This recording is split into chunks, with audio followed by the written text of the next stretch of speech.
Juan.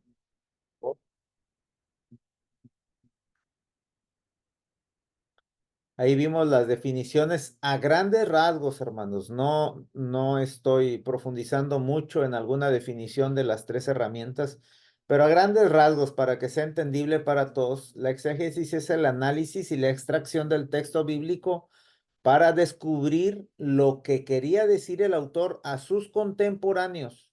¿Qué es lo que quería decir el autor en ese momento? Y la crítica textual es estudiar cada palabra, como les explicaba la vez pasada,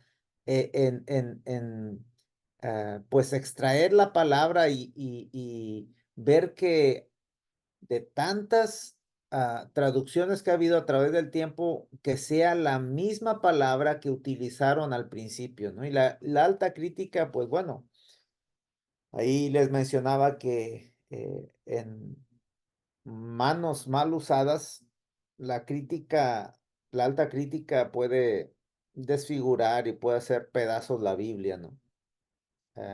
Si no se trabaja de una forma responsable, la alta crítica, pues hace pedazos cualquier libro de la Biblia, ¿no? Investiga los orígenes del texto antiguo y el mundo que se vivía alrededor del texto y reconstruye las situaciones históricas, la situación histórica del autor y los destinatarios.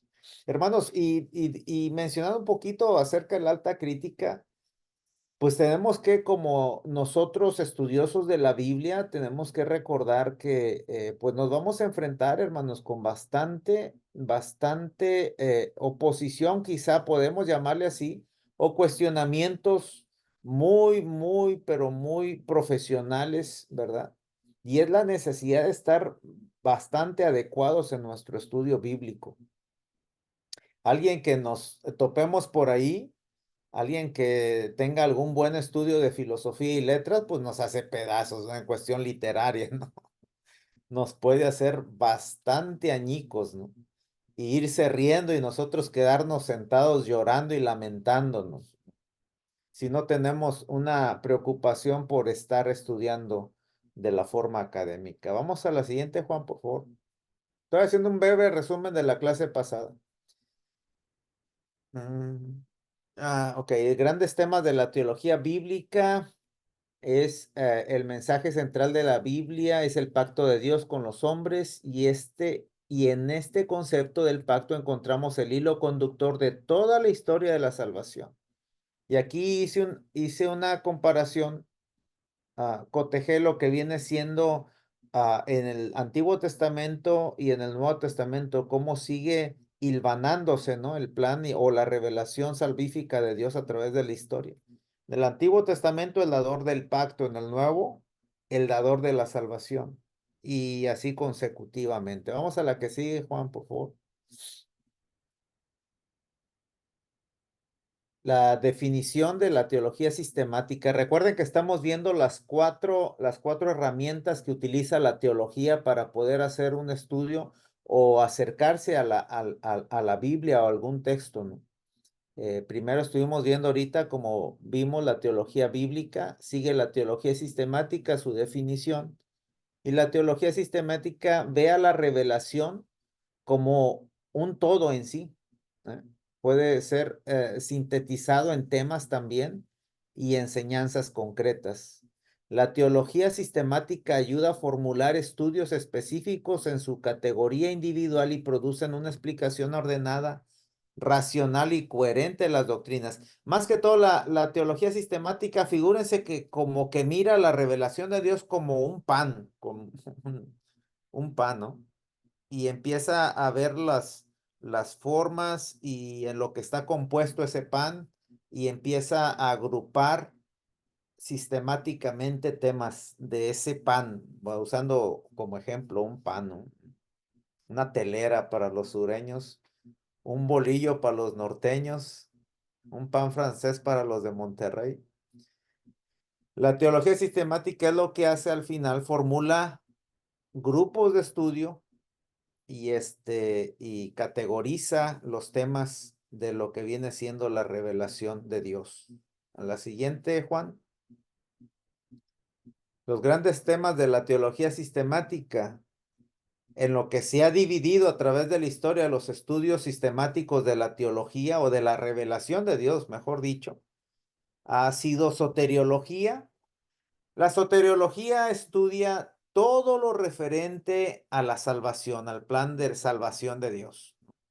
Y esto más que todo enfocado en el Nuevo Testamento, porque es una parte más clara la manifestación del plan salvífico de Dios, ¿no? Aunque vemos, como lo dice la teología bíblica, ¿no? Un hilo conductor desde el Antiguo Testamento, trayendo Dios siempre el plan salvífico.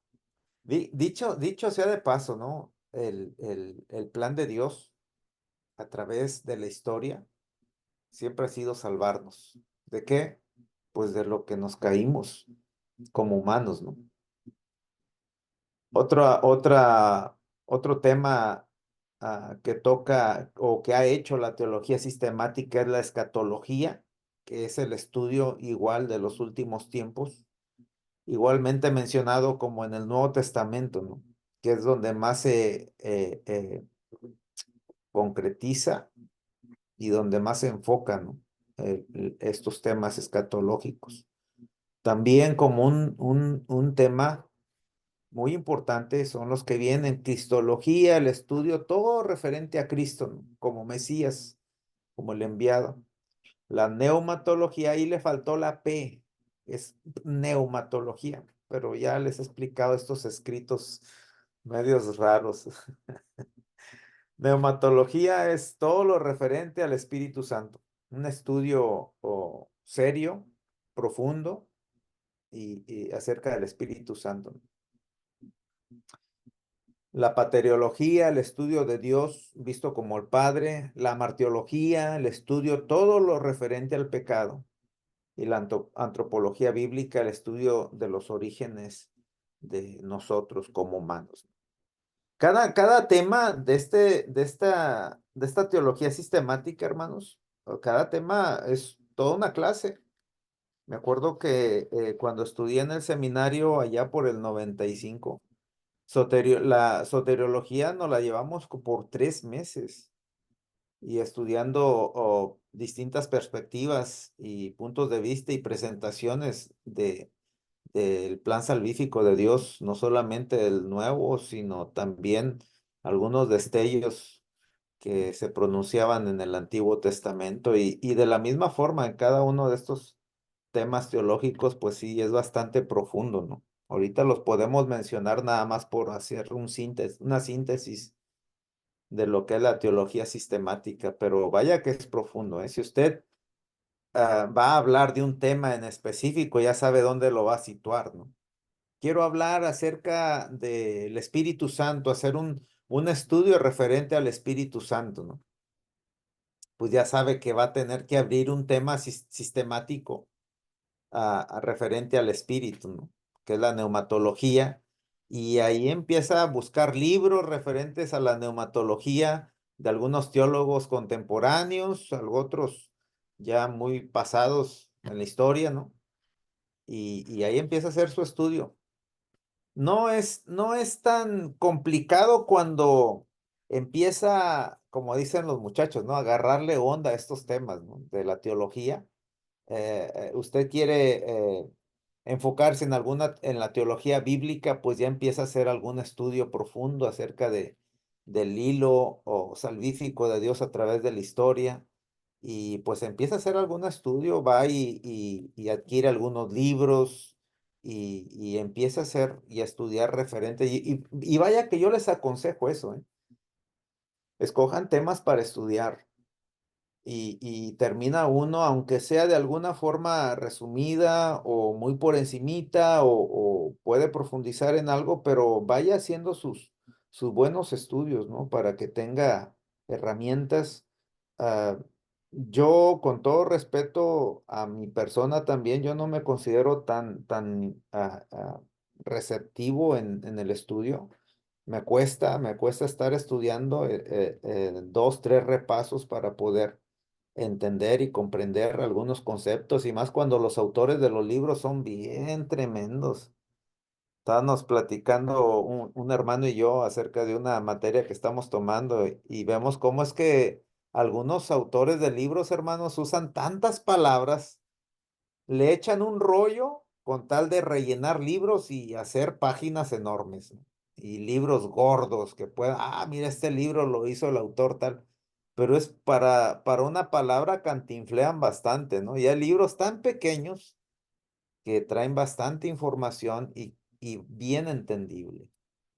Vamos a la siguiente, Juan, por favor. La penúltima es la teología dogmática y esa establece las bases para desarrollar un sistema de creencias que dan origen a credos, no es a créditos, ni que fuera banco, a credos o puntos de fe que forman a una creencia religiosa. La Iglesia de Dios tiene sus puntos de fe, ¿no?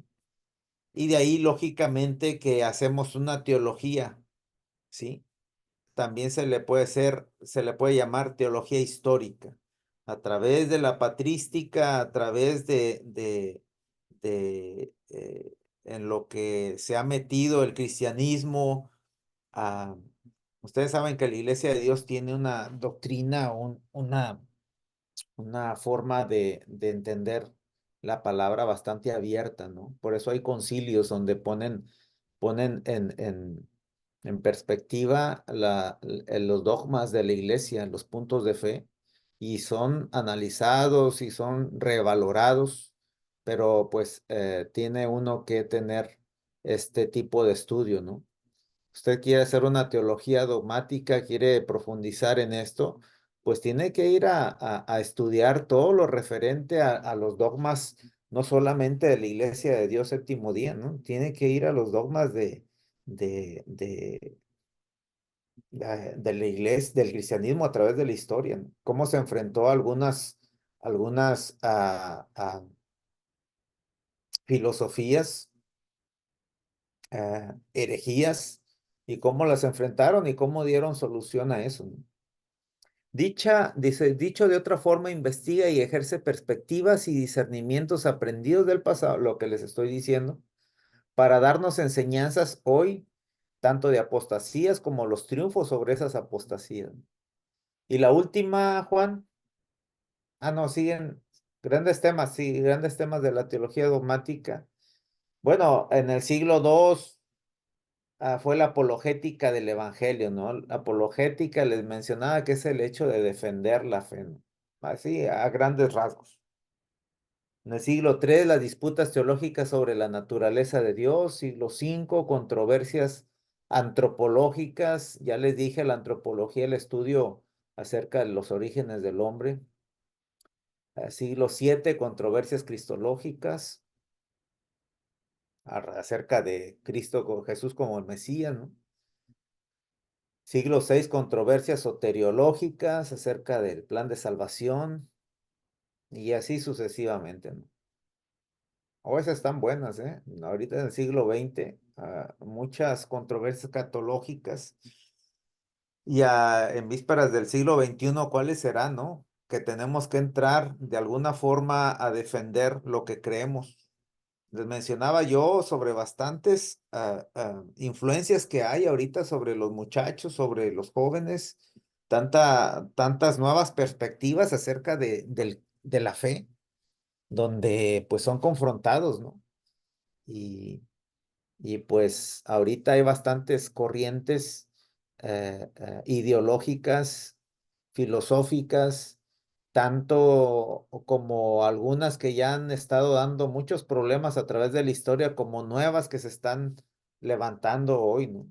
Acerca de la homosexualidad dentro de la Biblia, ¿no? Y hasta hay Biblias ya para homosexuales. eh, con todo respeto lo digo, pero pues tenemos que estar nosotros preparándonos, ¿no? Para todo eso, porque no es fácil, hermanos. Dice cómo se llevaban a cabo estos temas teológicos a través de concilios, estas pleitos y todos estos pleitos que se hacían, ¿no? Eran en muchas ocasiones a través de concilios, ¿no? Y no se diga también tanto de una forma personal como Pablo Recuerden, Pablo, cómo se metía en estas apologías, ¿no? En las cartas podemos verlo cómo defiende de muchas formas, en Gálatas, no se diga, en Corintios también, y pues de algunas formas defendía la naturaleza de Cristo, defendía, y todos esos temas podemos ver cómo podemos nosotros encapsularlos o sistematizarlos, ¿no? De esa forma, hermano. Pero las mayorías eran bajo concilios, donde pues se disputaban estos tipos de temas, ¿no? Inclusive la Trinidad fue uno de ellos, ¿no? Y pues ahí pasó algo bien curioso que quizá después vamos a hablar de eso, pero si usted va al punto a la médula espinal de la doctrina trinitaria, que es que en Juan, ¿no? En la última carta, creo es, no recuerdo ahorita el texto que dice que tres son los que dan testimonio en el cielo y cosas de esas. Bueno, ese texto ah, no existe. Si usted lo estudia y ahorita lo ve en algunas Biblias actualizadas ya de un estudio serio, pues ya no aparece porque realmente fue un añadido. Y eso pues le da bastante cuestionamiento a la doctrina trinitaria, ¿no? Pero pues tenemos que estudiar con eso, tenemos que verlo. Siguiente, hermano, por favor. Creo la última. Ah, esta está bonita. Es la más fácil y la que todos quieren, ¿no? La teología práctica, o pastoral le llaman también, ¿no? Y es al final es la práctica de la voluntad de Dios. Y ahí andamos muchos, ¿no? Queriendo hacer pastoral con los jóvenes, con los ancianos y pues viviendo de alguna forma nuestra fe cristiana, pero tiene que apoyarse, hermano, a través de la revelación bíblica. No va a andar dando sus conceptos ahí o ideologías, ¿no? Tiene que apoyarse. Somos un pueblo o un cuerpo con fe. eh, la iglesia tiene su credo también. Y yo les mencionaba que tiene que pasar por todas, hermanos. Si usted quiere hacer una pastoral, pues tiene que utilizar un buen estudio bíblico. Si usted quiere hacer una pastoral para jóvenes o lo que sea, para niños, tiene que pasar por muy buen estudio, que son las otras tres que ya estuvimos mencionando, ¿no? La siguiente, Juan, por favor. Aquí más o menos les resumí lo que les estuve hablando, ¿no? La teología bíblica es los materiales que emplea el exégesis, la crítica textual y la alta crítica, y lo que produce con eso, las aportaciones que hace al usar eso, nace la teología sistemática de. Y luego la teología sistemática va a utilizar a la teología bíblica y al final va a producir teología dogmática, la ética y la apologética. Y luego la teología histórica o dogmática utiliza la teología bíblica, la teología sistemática y produce la teología pastoral, los símbolos, credos y la ética. Y al final la teología práctica o pastoral va a utilizar es lo que les menciono, si usted va a hacer una teología pastoral para su iglesia, tiene que apoyarse de alguna forma desde la raíz, desde la teología bíblica a la teología sistemática, la teología dogmática, a cualquier tema que usted utilice, tiene que pasar por todos esos estudios, ¿no? Y al final produce la teología pastoral y ética. Y luego les mencioné algo, Juan, en la que sigue. Aquí hay un profesor que me gustó mucho ese ejemplo de un libro que estuve leyendo y lo dibujaba así. La teología bíblica aporta los materiales para construcción, la teología dogmática los limpia, los pule, la teología sistemática construye el edificio y la teología práctica enseña a vivir dentro del edificio. Y esa fue la tercera clase, hermano. Ah, ¿qué? ¿La segunda? Ahorita vamos por la tercera. Sí. Y pues bueno, vamos a arrancar primero con lo que sigue, Juan. la primer diapositiva de nuestra clase de hoy. A través de la historia, hermanos, ha habido instituciones, personas que han hecho estudios lógicamente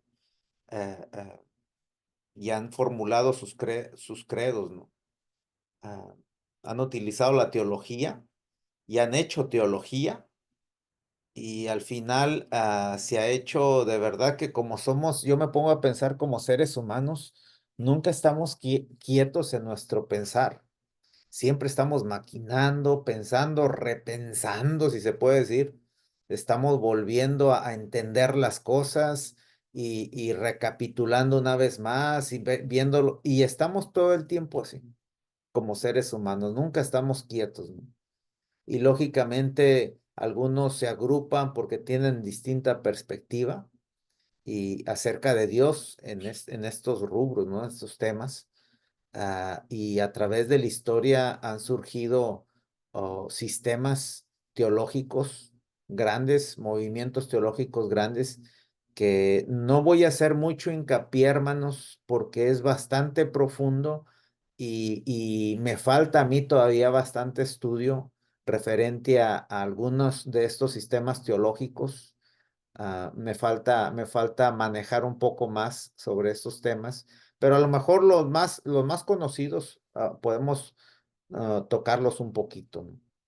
Y no, lo que podemos ver ahí son quizá dos muy conocidos, aunque como quiera podemos, ahorita voy a hacer mención un poquito acerca de algunos sistemas teológicos que están aquí, ¿no? Pero empezamos por el más conocido, hermanos, y es la teología que maneja la católico romana, la Iglesia católico romana. ¿Cuántos católicos hay aquí? No hay ninguno. ¿Algún disfrazado? ¿No? A ver, déjame ver qué dice el chat, Juan, porque no puedo picarle aquí. No hay preguntas. Ok, sí, está bien. Ya, gracias, Juan. Les pregunto si no hay ningún católico aquí. Bueno, no, nada. Me dice Ah, mi hermana Maribel que fue su su mero año mole. pasado. ¿Quién es Maribel? Ah, Es una hermana aquí de la congregación.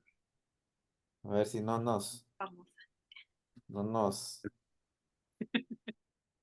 corrige. Fui, hermano, en mi negro pasado. ¡Ay, Dios santo! A ver, ¿dónde estoy aquí? Que ya me perdí en mis apuntes. A ver, dame un segundo. No, aquí estoy. Bueno, yo sé, vamos a la primera, que es la católico romana, la siguiente diapositiva. No, no, no, no pude, por cuestión de tiempo, no pude poner mucha información ahí en las diapositivas, pero pues vamos a tratar de entender un poquito esto. En resumidas cuentas, esto es la teología que ha manejado, el sistema teológico que ha manejado la Iglesia Católica Romana. Para ellos, hermanos, la revelación de Dios, recuerden algo que les dije desde la primera clase, tengan muy presente lo que viene siendo, porque desde el principio estoy mencionando la revelación de Dios. Existe teología porque Dios se revela, ¿sí? Dios se ha revelado a través de varias cosas que ahorita las vamos a ver. Y nosotros tenemos un entendimiento como humanos para poder ver, entender y formar criterios y credos. La teología de los católicos tiene algo muy peculiar. Y Martín Lutero, que ya sabemos mucho de él, el padre de la Reforma, es el que saltó primero y dijo, muchas cosas no están bien aquí. Y gracias a Dios que hay personas así, ¿no? Que cuestionan, que se enfrentan, que dicen, pero que no es por argüande o hacer pleito, ¿no? Tienen argumentos sólidos, bíblicos. ¿cuántos años no duró la Iglesia Católica haciendo negocio, ¿verdad? Con la salvación. Y pues se pagaban por indulgencias lo que viene siendo el perdón, ¿no? Y todo eso, que pues en vistas de Martín Lutero, pues brincó de su silla y dijo, esto no está nada bien. Bueno, no solamente es eso lo que Martín Lutero empezó a ver de anomalías, ¿no? Sino también algo muy importante. Y es que la Iglesia Católico Romana tiene al menos tres fuentes de revelación de Dios. Y eso, chéquelo, porque es bastante interesante, ¿no? La creación, ¿verdad? En teología, y más adelante lo vamos a ver, se llama revelación general. Dios se revela a través de la creación. ah, y entiende, hasta ahorita todos estamos de acuerdo, ¿no? En teología vemos cómo Dios se revela a través de la creación. Bueno, ellos tienen esa fuente de revelación. También tienen la Biblia como fuente de revelación. Y en teología, pues la Biblia también se le llama la revelación especial de Dios. ¿Sí? Y ellos tienen la Biblia. Pero tienen otra fuente de revelación que se le llama la tradición. Primero, por Biblia, ellos entienden la Biblia hebreo-cristiana con añadidos de libros apócrifos, llamados el canon alejandrino, ¿no? Si usted abre una Biblia católica, pues se va a dar cuenta que hay libros apócrifos y, pues históricamente es bueno leerlos. Históricamente es muy bueno leerlos porque nos ubican, ¿no? Y tienen bastante, para mí, bastante importancia en información histórica, ¿sí? Como el libro de los Macabeos, ¿no? Que nos narran bastante acerca de, ¿a poco? Ándele, sí, acerca de los Macabeos nos explica bastante lo que es el periodo intertestamentario, ¿no? Y nos ubica. Pero de ahí a que sean inspirados, pues por algo no pasaron al canon, ¿no? Pero para los católicos romanos, la fuente que tienen de tradición es bastante importante resaltar que eh, está Dios revelándose a través de las personas, por ejemplo, en lo divino apostólico, que son sus verdades, las verdades reveladas, pero no están escritas, transmitidas vía oral al concepto de Biblia y tradición se le llaman encarnación y se funden, fíjese bien, se funden lo que es la Biblia y la tradición de ellos en cuestión de que Dios se me revela a mí con la autoridad que yo tengo como apóstol o como sumo pontífice, tengo la palabra de Dios encarnada casi en mí, ¿verdad? Y lo que yo digo, así es. Y de esa forma, pues aunque no esté escrita, pero pues tengo esa autoridad para hacerlo. Y se funda en el magisterio de la Iglesia Católica y al final son esas tres fuentes en revelación para ellos de Dios, ¿no? Lo que es la Biblia, la tradición, y ahí me faltó añadir lo que es el magisterio de ellos. O sea, sé que para ellos, si parte del magisterio decía Dios ha dicho esto, como muchas influencias, ¿no? Que hay ahorita, ¿no? Que Dios nunca ha dicho nada, pero por autoridad apostólica se dice y se instituye de esa forma y pues todo se respeta, ¿no? Y no quiero profundizar mucho en eso porque es un tema bastante amplio, pero de ahí nace, hermanos, lo que viene siendo esta, ah,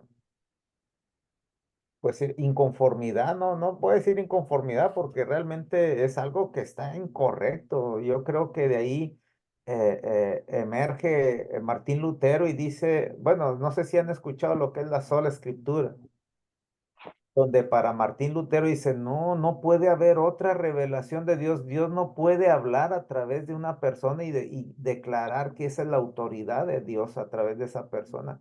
porque la palabra de Dios está en la sola escritura. Al final la Iglesia Católica tenía en su voz, o tiene en su voz, mejor dicho, la autoridad divina como para poder hacer y deshacer, ¿no? Y realmente ya esa forma de ser de la Iglesia ha traído bastante influencia, bastantes ideas extra bíblicas, ¿sí? Y ha aportado en credos, ha aportado en dogmas, cosas que ni en la Biblia vienen. Por eso para ellos también es muy fácil, ¿no? Entender para ellos una inspiración divina con libros que no han sido también canónicos, en parte de otras cosas, ¿no? Ah, Dice un apunte que yo hice aquí, de un punto de vista reformado, esta actitud ha cargado a dicha iglesia con bastante material extrabíblico, que no tiene nada que ver con la Biblia. Vamos a la teología subjetiva. Vamos a irnos rápido para llegar al tema principal de hoy. La teología subjetiva es algo que pues se manejó mucho en los primeros siglos y aún se sigue todavía tomando en cuenta, y es que Dios se revela al sujeto y transmite la revelación usando sus facultades como la razón, los sentimientos, la conciencia. Esos son parte de los grandes sistemas teológicos que ha habido a través de la historia. Y esto se ha generado a través de la historia de una forma bastante fuerte y tuvo bastante peso, ¿no? A través de la historia. En esta teología subjetiva, ah, afirma que la religión es un fenómeno personal e interior. De ahí surge el racionalismo, ah, repuntando como esfera que la razón es donde se forman los conceptos. El racionalismo eleva la razón por encima de la verdad, incluso la razón es la fuente de la verdad. Al final, como mal punto escribe Roger Nicole, la razón condena al hombre a los límites de su propio horizonte. Al final, se confía tanto en esta teología del razonamiento de Dios, que no entiende otra cosa más que llegar a Dios a través de la razón, pues como dice este hombre, ¿no? Este escritor, Roger Nicole, dice que al final la misma razón del hombre nos va a condenar a los límites de nuestro hacia donde podemos llegar, ¿no? Porque en sí nuestro razonamiento de las cosas en cuestión de filosofía y aún sobre los conceptos de Dios es bastante finita. Tenemos nuestros límites en razón. Y al final, hermanos, haber manejado mucho el racionalismo y el existencialismo en su tiempo, nos ha llevado a pagar consecuencias hoy por hoy, ¿no? Eh, y al final también no se ha aprendido de la historia. Y seguimos como humanidad exaltando la razón en uso para acercarnos a bastantes cosas, ¿no? De ahí surge también otra forma que viene a abarcar la teología subjetiva, y es el sentimentalismo, ¿no? Y este también resurge como un ala de la teología subjetiva, ¿no? Y este sentimentalismo es basado en el sinsabor del racionalismo, es como la contraparte del racionalismo. Hay un autor de esta teología y basa la naciente fe en el sentimiento del hombre, una experiencia individual sin ninguna observación a la objetividad y verdad, ¿no? Y de ahí nacieron, y aún, fíjese que hay algo bien curioso acerca de toda esta teología subjetiva, que es como poder entender o querer a conocer a Dios a través de mí, de mi pensar y de mi sentir. Y yo creo que a través de la historia o de alguna forma indirecta aún podemos ver este tipo de conocimiento de Dios, quizá en algunas denominaciones o algunos acercamientos de personas que tienen con Dios. Se recargan mucho en ese pensar que tienen de Dios o en el sentir que tienen de Dios, tanto de las dos formas, ¿no? como el pensar de Dios, el sentir de Dios, lo que yo puedo sentir, lo que Dios me hace sentir y moverme de acuerdo a los sentimientos que Dios me ha puesto a mí para poder acercarme a Él. Pero al final, ¿dónde queda la Biblia? ¿Dónde queda la palabra de Dios? ¿Sí? Y hacen un revoltijo acerca de la palabra de Dios, ¿no? Viendo a Dios de alguna forma tan lejos del Dios bíblico. Hay otra vertiente de la teología subjetiva que es el moralismo. Dice, aquí el conocimiento o razón no es de fiar, es mejor confiar en los impulsos morales del alma. Y esto es, al final, como que se están dando la contraria, ¿no? En estas alas de la teología subjetiva. Ahora el moralismo resurge a, a, a a contrarrestar lo que viene siendo el racionalismo, el sentimentalismo. Ahora el moralismo está basado en conocer a Dios de acuerdo a nuestras leyes morales y éticas, ¿no?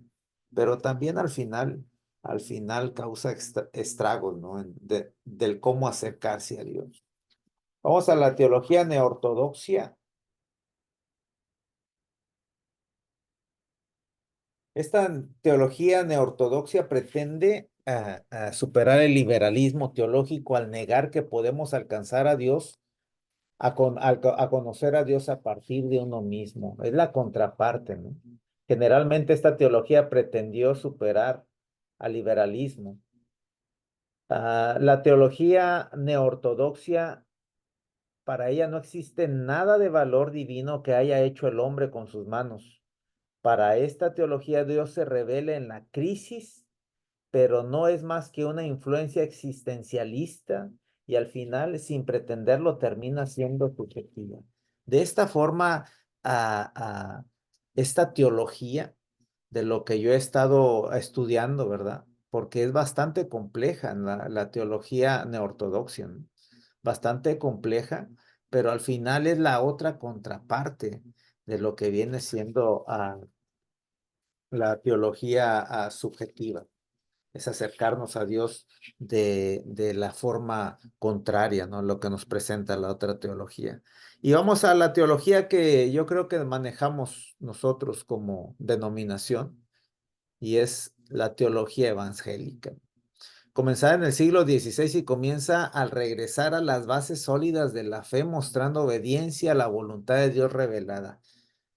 Bajo este concepto de la teología evangélica, yo les pregunto a ustedes, de las 4 herramientas del quehacer teológico, ¿en dónde usted cree que se comenzaría o se enfocaría a la teología evangélica, hermanos? Recuerden que está la teología bíblica, la teología sistemática, la teología dogmática o histórica y la teología pastoral. Bueno, no sé si me están siguiendo, pero para poder regresar a los lineamientos tenemos que hacer un buen estudio dogmático o histórico, hermanos. ¿Sí? La teología evangélica, al pasar todo esto y ver todas las ideas, las ideologías y formas, empieza a retomar lo que viene siendo el comienzo, ¿no? A regresar a la Biblia. Hay algo muy importante acerca de un teólogo evangélico, del quehacer teológico evangélico, y es no meditar ni escribir como creyente aislado. Este concepto que tengo me gustó mucho, por eso lo escribí. Dice, sino en medio del pueblo de Dios, partiendo de la misma fe y comunión de la iglesia, fieles a Dios y a su palabra revelada. Como teólogos no nos aislamos, ¿no? Como en muchas ocasiones se basan de acuerdo a sus criterios personales, ¿no? Si usted ve como evangélicos, hemos visto temas bastante profundos, pero con la perspectiva siempre de la comunidad eclesial. Normalmente un teólogo que no es evangélico hace sus perspectivas, sus estudios profundos de Dios, pero los hace aislados y sin tener ningún redil o algún grupo o algún perteneciente a algún cuerpo de alguna forma formal y dependiente de ese cuerpo. Y es algo que nos caracteriza a nosotros. Volvemos al pasado, volvemos a las raíces bíblicas y volteamos a ver cuáles son las bases sólidas de la fe para obedecer a la voluntad de Dios revelada. Al final como que le damos al clavo, ¿no? Y no es por otra cosa, ¿no? Sino porque creo que es lo más correcto que se puede hacer. Vamos a la siguiente, hermano Juan, que es las posibilidades y límites de la teología. Cuando podemos nosotros hacer teología, que ya vimos a través de la historia cómo se han levantado sistemas teológicos y en sí hemos estado viendo lo que es la ciencia de Dios, que la ciencia que estudia de Dios y aparte que Dios mismo la ha regalado para el ser humano y encontrarnos con Dios, como decía uno de los teólogos, no solamente, creo que era Calvino, que decía, cuando nos encontramos con Dios, el siguiente paso es conocerle a Él. ¿Cuántos llegan nada más al punto de encontrarse con Dios, hermanos? Quizá muchos de ustedes nada más han encontrado a Dios y hasta ahí se han estancado. Pero la pregunta es, ¿se han preocupado por conocer de Dios, por conocerlo a Él más? ¿O simplemente se encontraron con ese Dios vivo y ahí están bien a gusto, ¿no? Como, como nada más comiendo de Él. Encontré al Dios de la salvación. Pero el caso de estudiar y meternos al estudio para conocerle más, pues eso es bastante, pues no es bastante común. La teología tiene sus posibilidades, ¿verdad? Tenemos teología primero porque Dios existe y tiene una relación con el universo. Hermanos, para que haya una ciencia, tiene que haber el objeto de que se está estudiando, ¿sí? Por ejemplo, para que exista, yo siempre voy a la biología, ¿no? Para que exista biología, tiene que haber algún ser vivo. Para que exista teología, pues Dios existe. Y no solamente eso, sino que Dios no es un Dios aislado, no es un ser aislado, sino que tiene relación con todo el universo. Y la teología lo que comienza a hacer es estudiar de ese Dios existente, más aparte las relaciones que tiene con el universo, ¿no? Y es posible hacerlo. Primero porque Dios existe. No estamos estudiando o inventando algo, ¿no? Estamos entendiendo a Dios como un ser existente y que no solamente eso, sino también tiene un desenvolvimiento dentro de su contorno, ¿no? Y en este caso con el universo.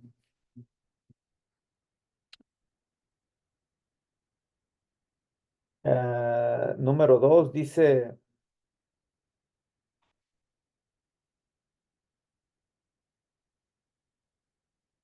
bueno, ahí está mal, dice, es posible hacer teología por dos razones, ahí está mal escrito, disculpen, hermano. Punto 2, es posible que haya teología por otra razón, que el humano tiene la capacidad, tenemos capacidad de conocer a Dios, por eso existe también teología, porque tenemos la capacidad de estudiar, de entender, y Dios nos ha provisto de ese entendimiento para conocerle, por eso es posibilidad, la teología es una posibilidad. Y número 3, Dios se ha facilitado a sí mismo para poder estudiarlo. Y más que todo estudiar, no tanto estudiarlo, sino estudiar la revelación que ha dado, ¿no? Al decir estudiar a Dios, hermanos, es estudiar más lo que viene siendo la revelación de Él.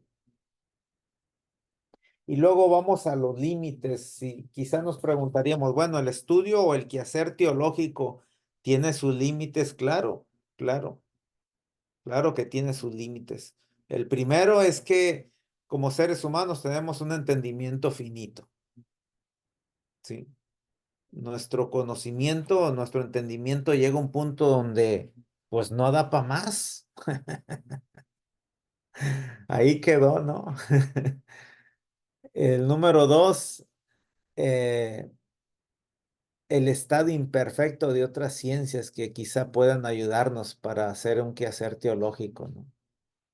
También hay un sistema imperfecto para poder hacer un buen estudio. Número 3, el estado imperfecto como humanos que somos, ¿sí? ¿Por qué? Porque pues tenemos nuestra humanidad caída, nuestros pensamientos, metemos de nuestras cosechas, también dentro de la teología hemos visto cómo se ha fracturado, se ha hecho pedazos muchos estudios teológicos y al final nacen nuevas ideas de Dios y todo tiene que ver también mucho con nuestra deficiencia como seres humanos. Y la número 4, que para mí es también un límite bastante fuerte, y es el silencio de Dios en algunos temas. Y, y en eso podemos nosotros ver algunos temas como, pues, la misma maldad, ¿sí? ¿Quién ha podido encontrar el porqué de la maldad?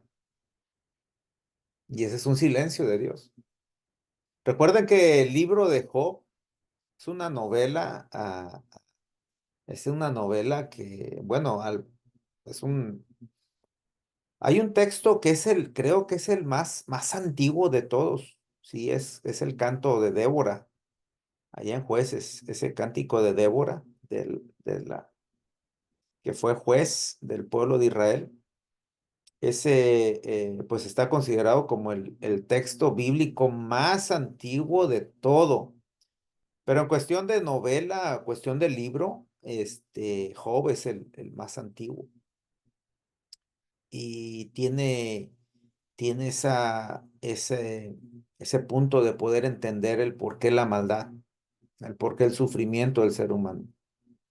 Y pues al final no le da el clavo y pretende darle algún sentido o alguna explicación.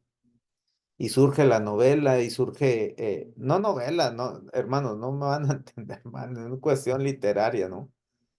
Surge esta novela de Job tratando de darle explicación. No sé si recuerdan alguna, así llevaron la escuela sabática, no recuerdo, hace 2, 3 sábados acerca de la mujer y el dragón. Estamos viendo Apocalipsis, no sé si están llevándolo ustedes también, pero ahí es una referencia acerca ay, hasta se me olvidó el nombre, de Leviatán, ¿no? Y cómo lo describe Job como algo tan horrible, algo tan feo, un monstruo pero feo, que pues representativamente tiene esa, esa explicación. Oh, sí fue este sábado, ándale. Sí, no es por presumir, pero nosotros vamos ya en dos de mal, ¿no? Pero estuvimos viendo lo que es la explicación del mal, ¿no? Y pues al final te quedas sin nada y es parte del silencio de Dios. ¿Y por qué van tan atrás, Gabriel? Apúrenle. Un viernes hagan escuela sabática y ya se ponen al corriente. Vamos a la que sigue, Juanito, por favor.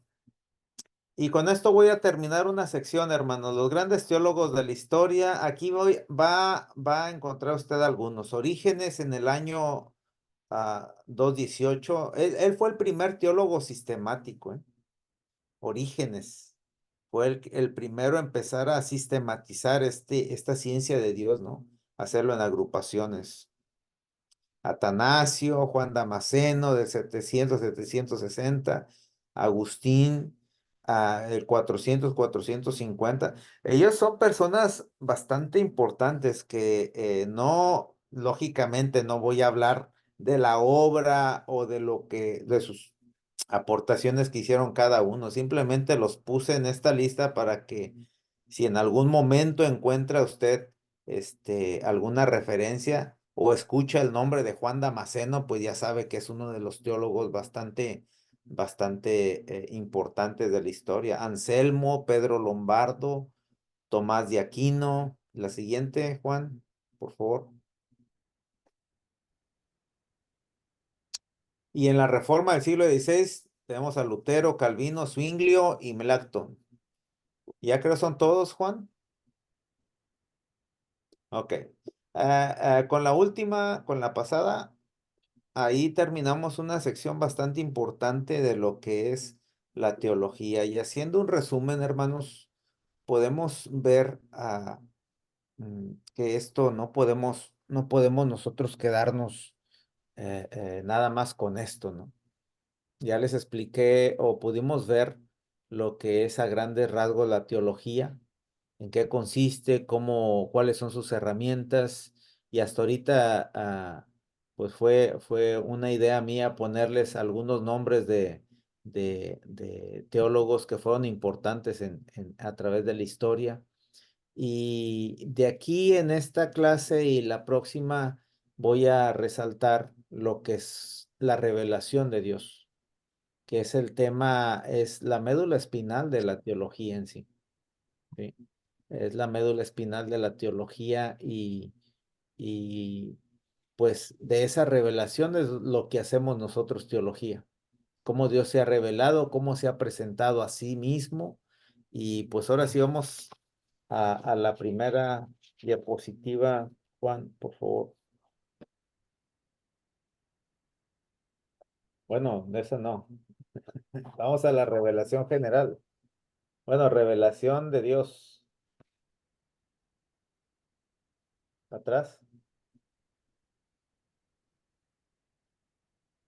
Esa es. No, esa no. Entendemos por revelación es mostrar, así de sencillo, mostrar algo para conocer. Dice, significa mostrar para conocer lo oculto.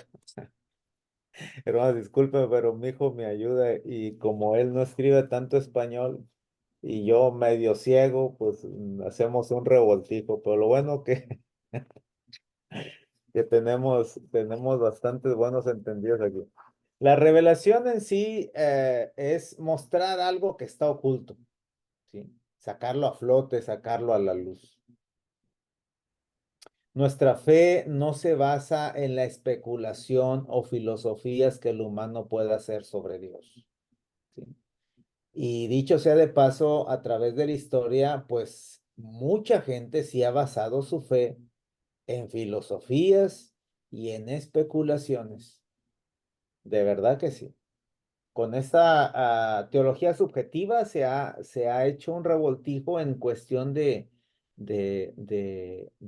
tener fe o fundamentar el conocimiento de Dios a través de nuestra propia razón.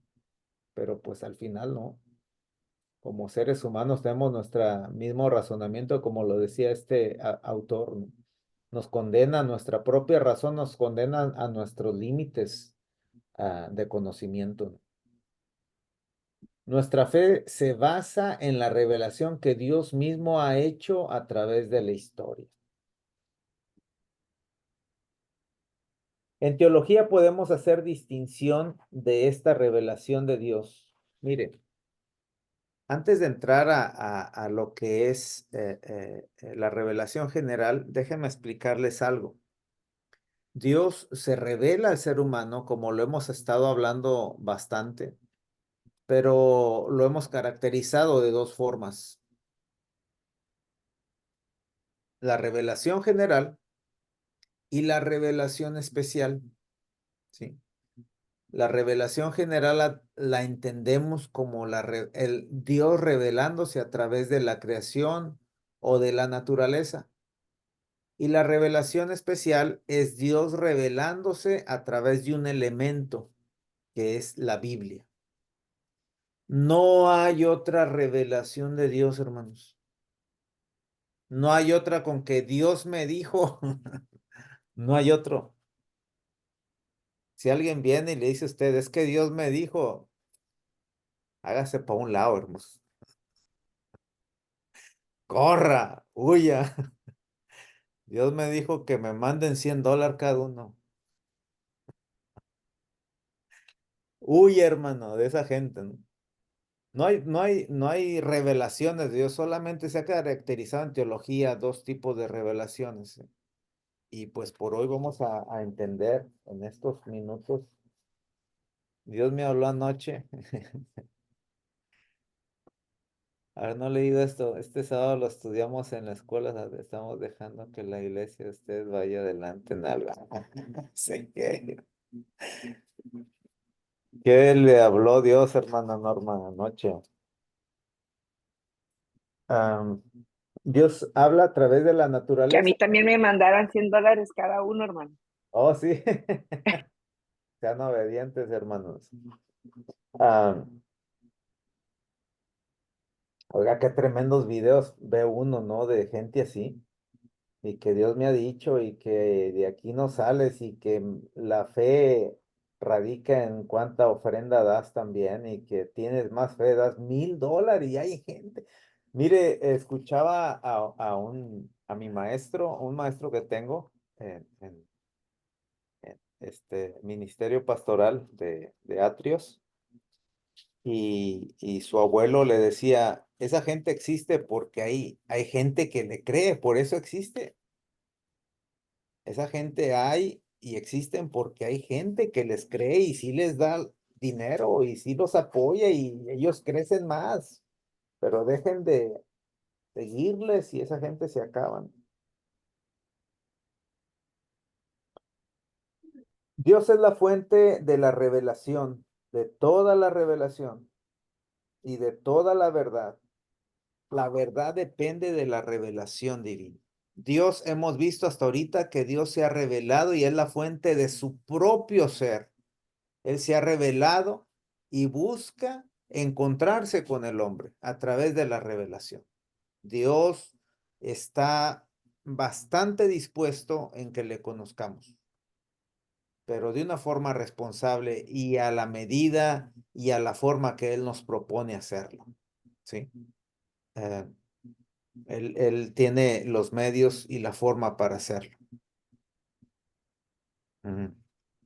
Ah, Agustín de Hipona y Tomás de Aquino manejaron un ejemplo muy importante cuando empezaron a hacer teología acerca de la revelación de Dios y a defender de una forma, pues, bastante fuerte lo que es la revelación de Dios. Hicieron un ejemplo que me gusta mucho mencionarlo. Es como tú tienes la capacidad de ver, ¿verdad? Tus ojos al menos están mejor que la vista de usted está mejor que la mía quizá, pero tenemos la capacidad de ver colores y distinguir todo. Y podemos entrar a un cuarto y podemos ver lo que hay en ese cuarto, pero si alguien apaga el switch de la luz o apaga la vela, de nada te sirve que seas capaz de ver. Y ese alguien es Dios. Y eso es muy importante, ¿eh? Entender que de Dios depende que Él mismo se da a conocer. Y todas tus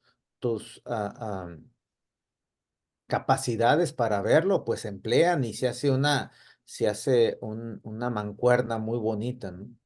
Pero depende de Dios. Si Dios nos apaga el foco, no vamos aunque miremos o tengamos la capacidad de percepción o de estudio o de filosofía, si Dios nos apaga su revelación, nos apaga el switch, nos apaga la vela, no podemos conocer. De nada sirve que seamos capaces. Ese ejemplo me gusta mucho porque lo usaron a través de la historia estos hombres. Y al final tenemos la revelación de Dios por gracia de Él. Y ahora es, como lo decía, responsabilidad de nosotros acercarnos para conocerle. La revelación general, la siguiente, Juan, por favor. Bueno, eso ya lo mencioné. Hay dos tipos de revelación de Dios, la general y la especial. Hoy hablaremos primero de la revelación general. La revelación general es la que nos es dada al contemplar la creación y sus fenómenos. Dios se revela por medio de la naturaleza. Y déjeme hago hincapié en esto, mire, dejar qué horas son. Bueno, ya casi acabamos. Aunque la próxima clase voy a tocar la revelación especial, pero voy a tratar bueno, no voy a tratar, voy a hacer hincapié también en algunos aspectos de la revelación general. Pero vamos a este concepto. Si usted entra o mira un paisaje, usted se va a sentir muy atraído. Si usted ve un árbol o ve la fidelidad y la constancia del sol, ese simple astro le está diciendo algo. Las estrellas, la luna, el mar, una gran montaña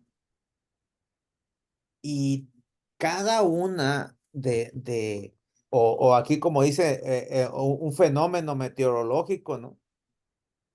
Podemos ver la magnitud de Dios.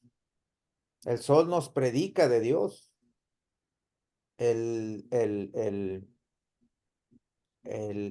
Los truenos, como lo escuchaban, lo hemos visto en los salmos, ¿no? ¿Qué dice el Salmo capítulo 19, versículo 1? ¿Alguien tiene Biblia por ahí? A ver si es. Salmos 19 y 1. Los cielos cuentan. Quita el micrófono, hermano.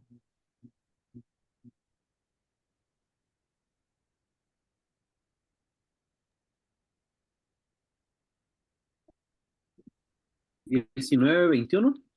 19:1.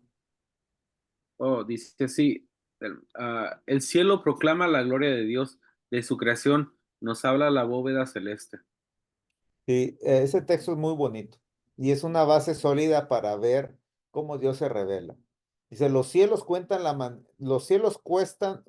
la gloria de Dios y el firmamento anuncia la obra de sus manos. No hay para dónde hacerse, hermanos. Muchos salmos determinan cómo Dios se ha revelado a través de la creación y se revela, ¿sí?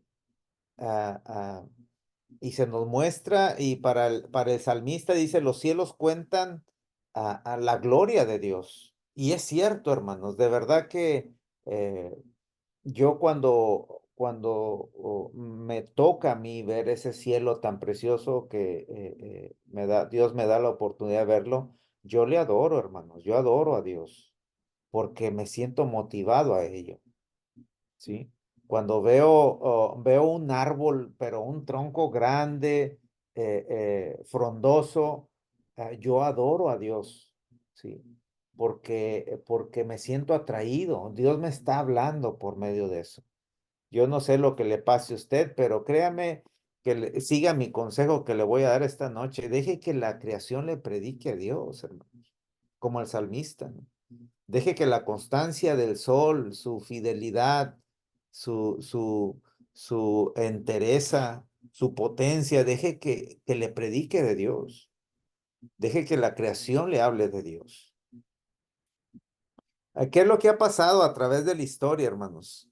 El eclipse, dice Juan, también. Que la creación nos hable de Dios, exactamente. ¿Qué es lo que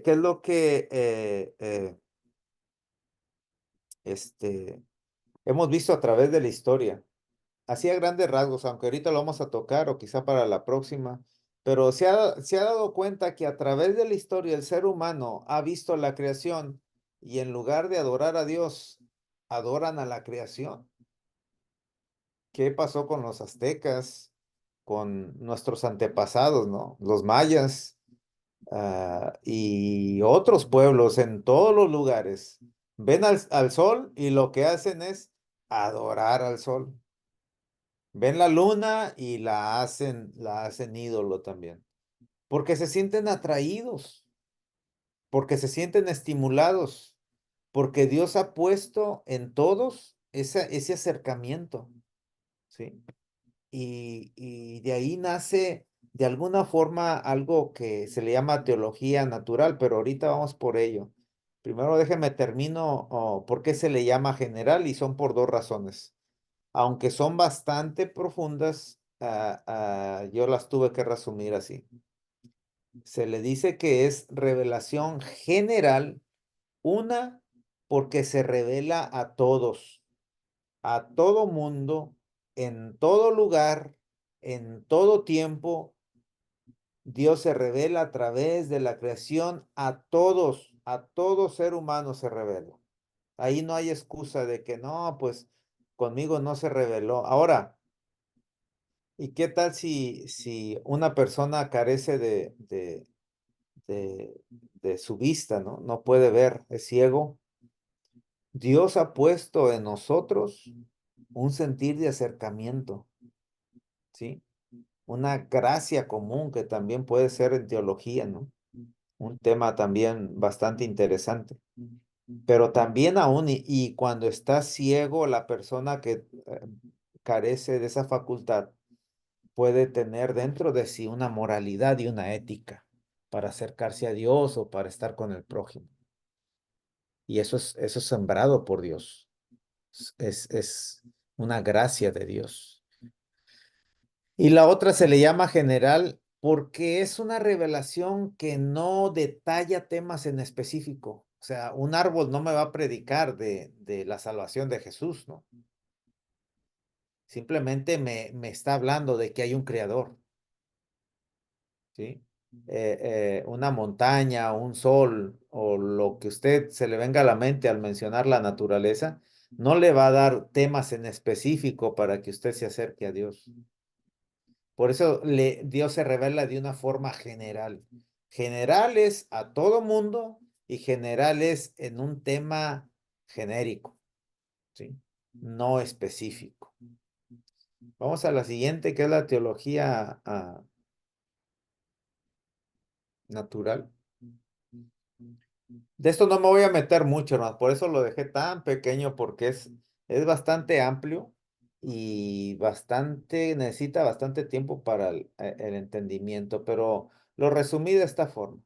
La teología natural es el resultado de la reflexión humana sobre el orden creado en la revelación general.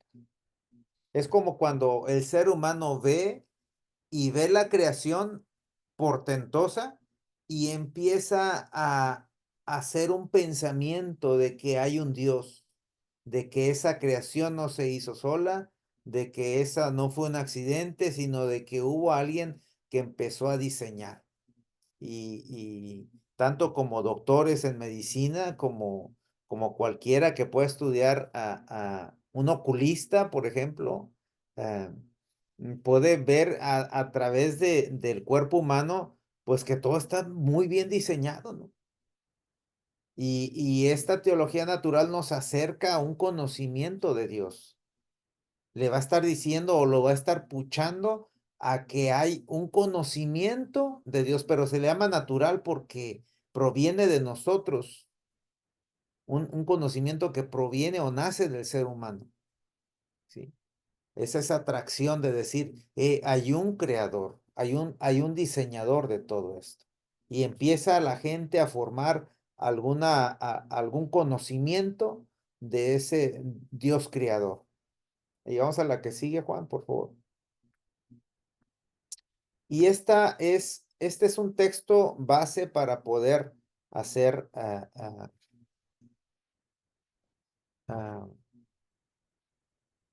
hacer base, perdón, este es un texto base para apoyar lo que es la revelación general.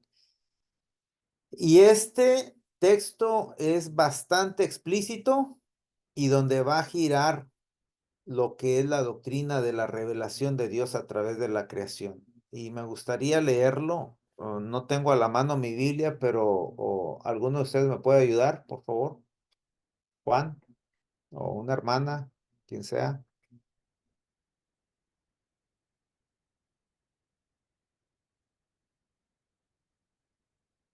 Amén. Bueno, ahí dice Maribel, el sol lo siente, el sol, el ciego lo siente a través del sol, del aire. Pues sí, Sí, ¿verdad? Pero aún sin poder ver, puede tener un acercamiento ético moral que Dios le ha sembrado, ¿no? Y en teología se le llama gracia común, pero después vamos a ver eso. Hermana, ¿quién dijo amén? Adelante, hermana. Sí, Por favor. dice, Romanos 1, 19 al 20. Creo que es al 21, creo. ¿Vale? ellos conocen la verdad acerca de Dios porque Él se ha hecho evidente, pues desde la creación del mundo todos han visto los cielos y la tierra.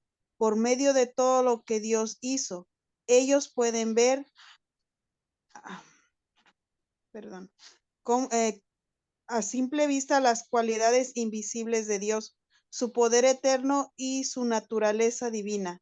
Así que no tienen ninguna excusa para no conocer a Dios. Es cierto, ellos conocieron a Dios, pero no quisieron adorarlo como Dios ni darle gracias. En cambio, comenzaron a inventar ideas necias sobre Dios. Como resultado, la mente les quedó en oscuridad y confusión. Amén. Gracias, hermano. Lo voy a leer en la Reina Valera. Dice, la de usted también, o sea, es muy buena versión también. Pero yo estoy muy familiarizado con esta. Y bueno, la carta de los romanos, hermano, está bien bonita, ¿eh? Le sugiero que le haga un buen estudio a la carta de los romanos. Y pues Pablo ahora sí que habla a todo mundo, ¿no? Primero, ahí hacía grandes rasgos. Usted se va estudiando perícopa por perícopa, tema sobre tema del capítulo. Desde la salutación de Pablo comienza a presentarles el evangelio, ¿no? Porque no me avergüenzo del evangelio, que es poder de Dios, tanto para judíos como para griegos. Y ahí entrelaza y confronta la actitud de los griegos contra los judíos y viceversa. O sea, sé que nuestras palabras de rancho le echa piedras para el judío y le echa piedras para el griego. Pero en este caso comienza hablando acerca después del 16 y 17 que habla del poder del evangelio. La siguiente perícopa, que es el 18, habla acerca de la culpabilidad del ser humano. Y la culpabilidad radica en que Dios se ha revelado a través de la creación, pero ellos no han querido tomar a Dios en cuenta. Porque la ira de Dios se revela desde el cielo contra toda impiedad e injusticia de los hombres que detienen con injusticia la verdad. Porque lo que de Dios se conoce les es manifiesto, pues Dios se los manifestó, porque las cosas invisibles de Él, y aquí hago un paréntesis, ¿Dios se ve? No. ¿Dios es alguien que podemos ver? No. Pero dice, porque las cosas invisibles de Él, dice, y entendemos, perdón, al hablar de cosas invisibles de Él, dice ahí, especifica su eterno poder y deidad. Lo que a Él se le caracteriza se hacen visibles a través de su naturaleza. Y es el ejemplo que les ponía de la constancia del sol, ¿verdad? El salir el sol nos está mostrando que hay una fidelidad, ¿sí? Y nos está predicando y nos está diciendo Dios a través de la constancia, de la fidelidad, del poder, de la autoridad, ¿verdad? De la potencia del mar, podemos hacerlo así, ¿no? Todo lo que dice, porque las cosas invisibles de él, su eterno poder y deidad, se hacen claramente visibles desde la creación del mundo, siendo entendidas por medio de las cosas hechas, de modo que no tienen excusa. Y Pablo habla sobre alguna condenación, ¿eh? Habla sobre que se les va a pedir. Dice, no hay excusa porque lo que de Dios se conoce, dice, les es manifiesto. Y esto es a través de la creación. Luego dice, pues habiendo conocido a Dios, no se le acercaron a Dios, no le glorificaron como a Dios, ni le dieron gracias, sino que se envanecieron en sus razonamientos y su necio corazón fue entenebrecido. Y esta parte, hermanos, está bien tremenda. A ver, aquí que escribí dice, Dios se manifiesta a sí mismo claramente a través de la creación. Hay un conocimiento de Dios. El hombre queda sin excusa. El hombre se envanece en su razonamiento. Su corazón es entenebrecido. Y por eso la situación actual del hombre es una caída intelectual, ético y ético-moral. Dice, continúo, dice, pues habiendo conocido a Dios, no le glorificaron como a Dios, ni le dieron gracias, sino que se envanecieron en sus razonamientos y su necio corazón fue entenebrecido. Y ahí sigue, ¿no? Profesando ser sabios, se hicieron necios y cambiaron la gloria de Dios incorruptible en semejanza de imagen de hombre corruptible, de aves, de cuadrúpedos y de reptiles. Por eso Dios los entregó a una inmundicia y ahí empieza. ¿Sí? Aquí hay una, ¿cómo le llaman? Hay algo que se desencadena. Fíjese bien. Presenta al hombre, primero Romanos, Pablo presenta al hombre en su totalidad. Al momento de decir, se envanecieron en sus razonamientos, en su mente, y su necio corazón fue entenebrecido. La totalidad del hombre en su mente, en su corazón. Es el todo. Es la totalidad del ser humano. Pero también lo presenta Pablo como un ser caído, ¿no? Y también como alguien que puede pervertir la revelación de Dios. Y en la próxima clase vamos a ver cómo es que el hombre, por medio del pecado, pervierte la revelación general de Dios. El hombre se envanece en su razonamiento al tener el conocimiento primario de Dios, no le glorifica a Dios. Su corazón fue entenebrecido, consecuencia de su torpe uso de razonamiento. Fíjese, al entender un torpe conocimiento de Dios, tu corazón se llena pues sí, dice aquí, es entenebrecido, ¿no? Se llena de obscuridad, se llena de confusión. Los razonamientos se hallan a merced de un corazón necio al final. Todo se conecta, por eso es la totalidad del hombre. Todo hay una relación dentro de su pensar con su sentir, de sus emociones con su pensamiento. Y de la otra forma, al final hacen que la totalidad del hombre se transforme en el ser caído que somos. Ahora podemos entender la situación actual del hombre con bastante problema intelectual hoy y una bastante caída ético-moral, y al final es el resultado, como lo dice Pablo, de no tomar en cuenta a Dios desde el principio, desde una revelación primaria. ¿Sí? Y pues bueno, hasta aquí podemos dejarle con nuestra clase.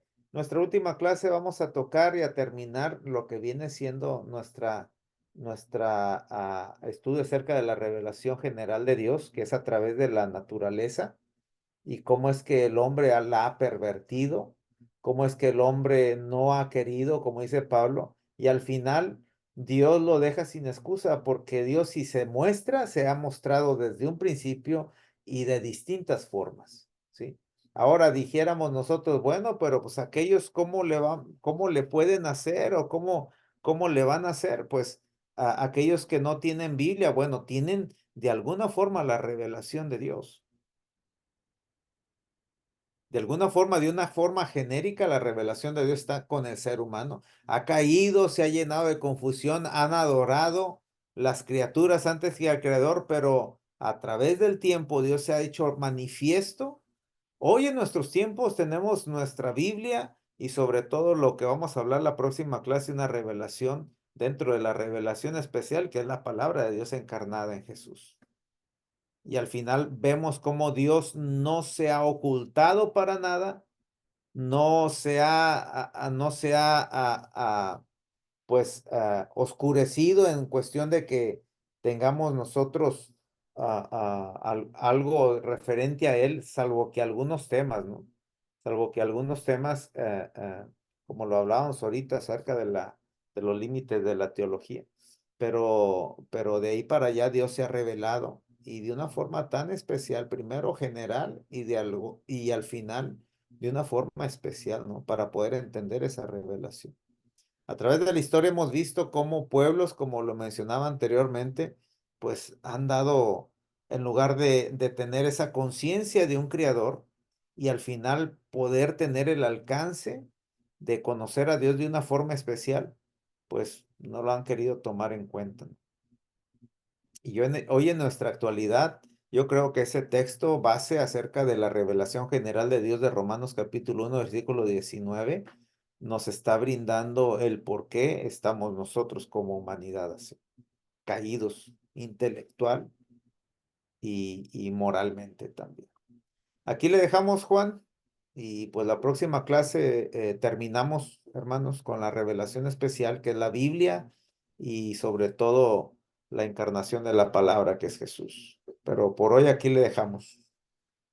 Muy bien, buena hora. Adelante, Juan.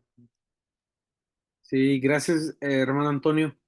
Ahorita aquí platicaba con mi esposa, está a un lado de mí. Dice que no quiere que se acaben las clases, están muy interesantes. Y también pues les recuerdo, hermanos, que para el siguiente lunes nuevamente nos estamos conectando a esta hora para que pongan ahí una nota para que no se pierdan ni un momento de la clase.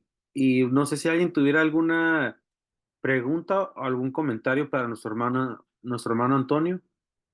Siéntase con la libertad de poder comentar o preguntar. Sí, pregunta o comentario, hermanos, referente a la clase o a las otras dos clases que hemos tenido. Adelante. Adelante, Maribel. Sí, hermano, estaba sobre la teología evangélica. Sí, hermano. Dijo que había 4 formas o no entendía ahí bien del que es lo que nosotros estamos basados. Bueno, la teología evangélica, hermana, lo que hacemos a grandes rasgos como teólogos evangélicos, ¿no?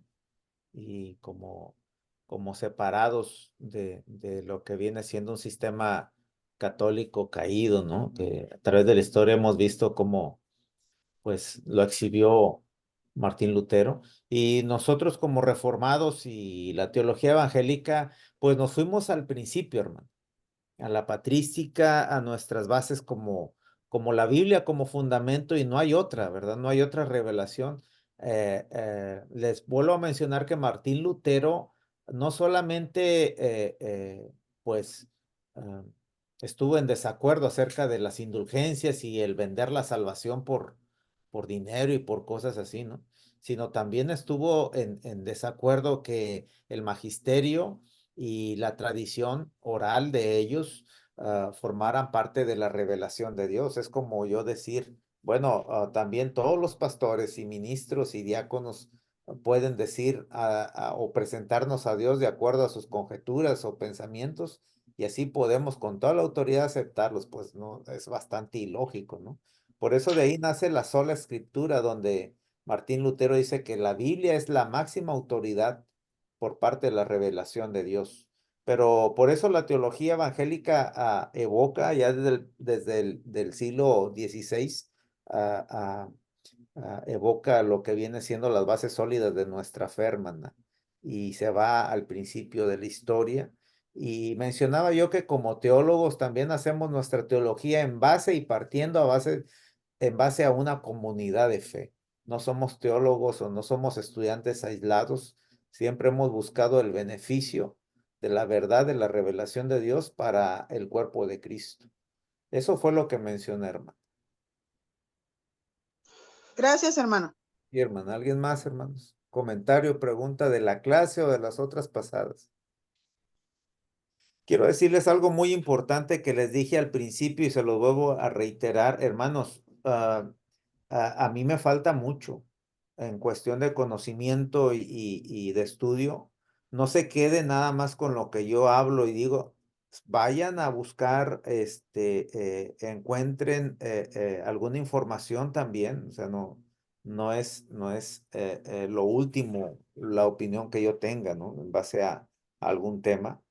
Si usted necesita trabajar en alguna área de la teología pastoral dentro de su iglesia, pues tiene que hacer un buen estudio y pues yo lo único que estoy haciendo es ampliarles un poquito el panorama acerca de la referente a la teología, ¿no?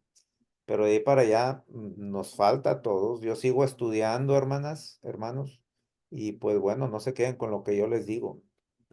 ¿Alguien más? Pregunta, comentario de la clase o de las otras dos, hermanos. Pasa vos, hermano. ¿Sí me escucha? Paz. Perfectamente, fuerte y claro. Muchas gracias. Yo tengo un comentario, me gustó mucho un comentario, una frase que usted dijo y pues la estoy parafraseando porque no alcancé a escribirla toda completa. Y dice así, para que exista el estudio de algo se necesita tener el objeto para poderlo estudiar. De ahí proviene la teología. Exacto. Entonces, siento que es una frase muy fuerte para decir, sobre todo aquellos que niegan la fe de un Dios, ¿no? Sí, exacto, sí, sí. Eso es tan importante, ¿no? Hermanos, pues, lo que es, lo que yo he adentrado en el poquito estudio que he tenido, créanme que yo tengo mis devociones.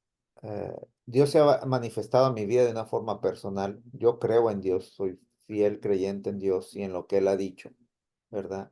Si ustedes estudiaran a profundidad la teología, pues sí les mueven el tapete, ¿eh? De verdad.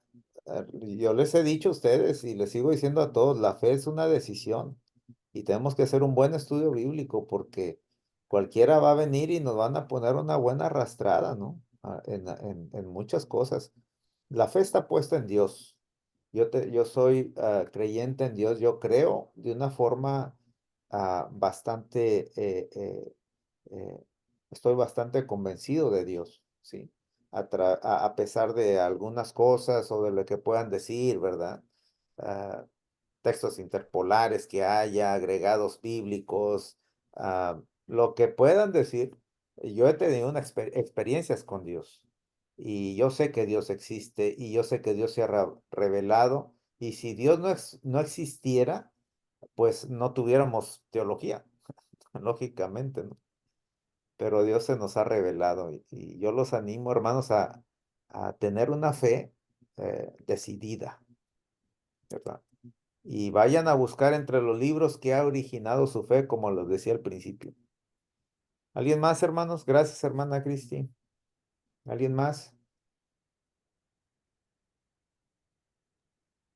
Hermano, si alguien tiene una pregunta, puede prender su micrófono o puede levantar la mano.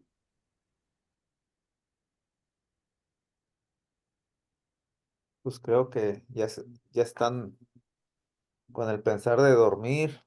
Acá en Houston tenemos casi las 11, ¿eh? Sí, sí, sí. Pues, hermanos, ya es un poco tarde y pienso que vamos a ir terminando la clase. Me dio mucho gusto que se pudieran conectar. Nuevamente les recuerdo, aquí nos miramos el siguiente lunes. Es la última clase y los invito a que no se la pierdan.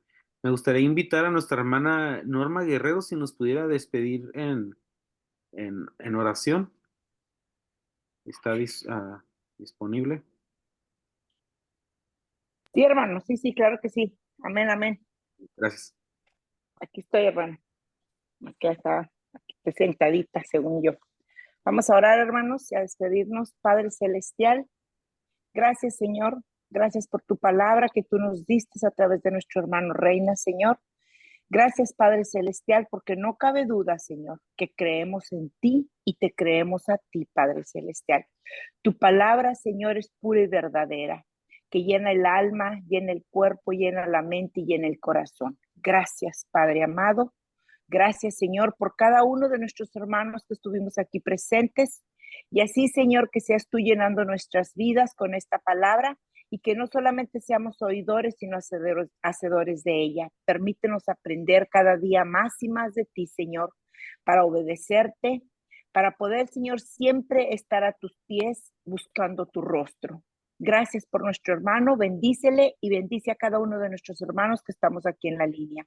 Gracias, perdona mis faltas y todo te lo pedimos, Señor. Permítenos ir a descansar en paz y así, Señor, dormir tranquilamente y aún en nuestros sueños, Padre amado, buscar, Señor, por medio de nuestra mente, de nuestro corazón, la alabanza a ti, Señor, en Cristo Jesús, Señor nuestro. Amén. Amén, mis hermanos. Amén. Bueno, pues Dios les bendiga a los que se vayan a descansar, que tengan buenas noches. Pasa vos, hermano Felipe. Vos paz, hermanos. Os paz, Saludé. hermanos. Bendiciones. Gracias. Buenas noches. Bendiciones, hermano. Buenas noches. Pues, Todos. A vos paz. Saludé a la Vamos, hermana paz. Lidia el Buenas sábado. noches.